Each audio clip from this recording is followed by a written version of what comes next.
ଥରେ ରାଜା ତାଙ୍କର ମନ୍ତ୍ରୀଙ୍କ ସହିତ ଶିକାର କରିବାକୁ ବାହାରିଲେ। ଜଙ୍ଗଲ ଭିତରେ ହରିଣକୁ ଦେଖି ଧନୁରେ ତୀର ଯୋଖିବା ସମୟରେ ଆଉ ଏକ ହରିଣ ରାଜାଙ୍କୁ ଧକ୍କା ଦେଇ ଦୌଡ଼ିବାକୁ ଲାଗିଲା।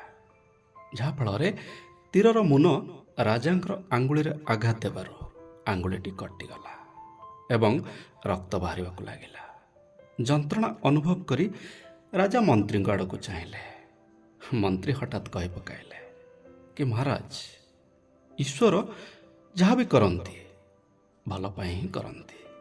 ଏପଟେ ରାଜା ପ୍ରଥମେ ତ ଯନ୍ତ୍ରଣାରେ ଥିଲେ, ପୁଣି ମନ୍ତ୍ରୀଙ୍କର ଏଭଳି କଥା ଶୁଣି ସମ୍ପୂର୍ଣ୍ଣ କ୍ରୋଧରେ ଭରିଗଲେ ଏବଂ ମନ୍ତ୍ରୀଙ୍କୁ ଆଦେଶ ଦେଲେ କି ଏହି ସମୟରେ ହିଁ ମୋ ସାଥିରେ ନ ରହି ମୋ ଠାରୁ ଅଲଗା ହୋଇ ତୁମ ନିଜ ରାସ୍ତାରେ ଚାଲିଯାଅ।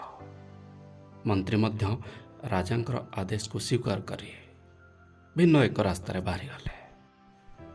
ରାଜା କିଛି ବାଟ ଆଗକୁ ଯାଇଛନ୍ତି କି ନାହିଁ, କିଛି ଜଙ୍ଗଲୀ ଲୋକ ଆସି ରାଜାଙ୍କୁ ଘେରାଉ କଲେ ଏବଂ ସେମାନଙ୍କର ସର୍ଦ୍ଦାରଙ୍କ ପାଖକୁ ନେଇଗଲେ। କାରଣ ପ୍ରସ୍ତୁତି ଚାଲିଥିଲା କୌଣସି ନରର ବଳି ଦେବା ପାଇଁ।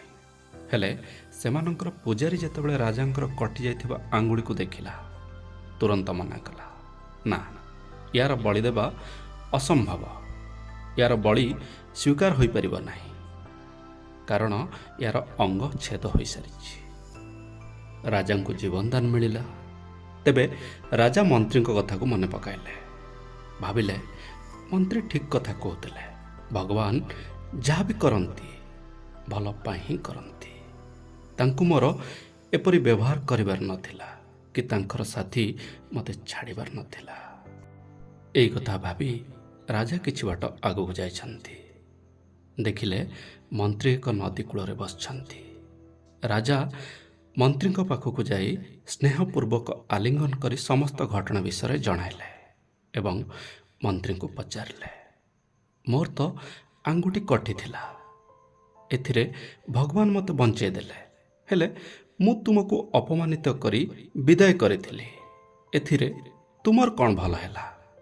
ମନ୍ତ୍ରୀ ହସିଲେ ଏବଂ କହିଲେ, ମହାରାଜ, ଯଦି ଆପଣ ମୋତେ ସେଠୁ ବିଦାୟ କରିନଥାନ୍ତେ, ଆପଣଙ୍କ ସହିତ ରଖିଥାନ୍ତେ, ତେବେ ଆପଣଙ୍କ ଆଙ୍ଗୁଠି କଟିଯିବା ହେତୁ ସେମାନେ ଆପଣଙ୍କୁ ତ ବଳି ଦେଇନଥାନ୍ତେ, କିନ୍ତୁ ମୋର ବଳି ପଡ଼ିଯିବାଟା ସୁନିଶ୍ଚିତ ହେଇଥାନ୍ତା।